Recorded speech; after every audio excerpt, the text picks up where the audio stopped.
જય માતાજી મિત્રો, આપણે વ્લોગ બનાવવાનું ચાલુ કર્યું છે. વ્લોગ છે વિશ્વેશ્વર નદીનો. વિશ્વેશ્વર નદી ઇકબાલગઢથી 1 કિલોમીટર દૂર આવેલી છે.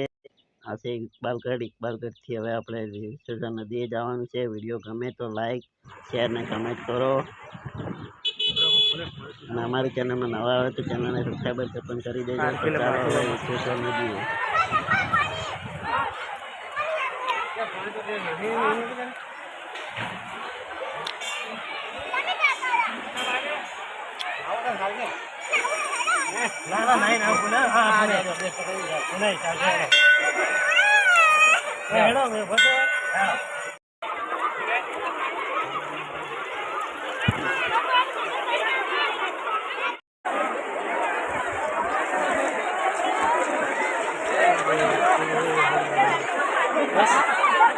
रेडी टाइम मशीन एडिटिंग कर रहा हूँ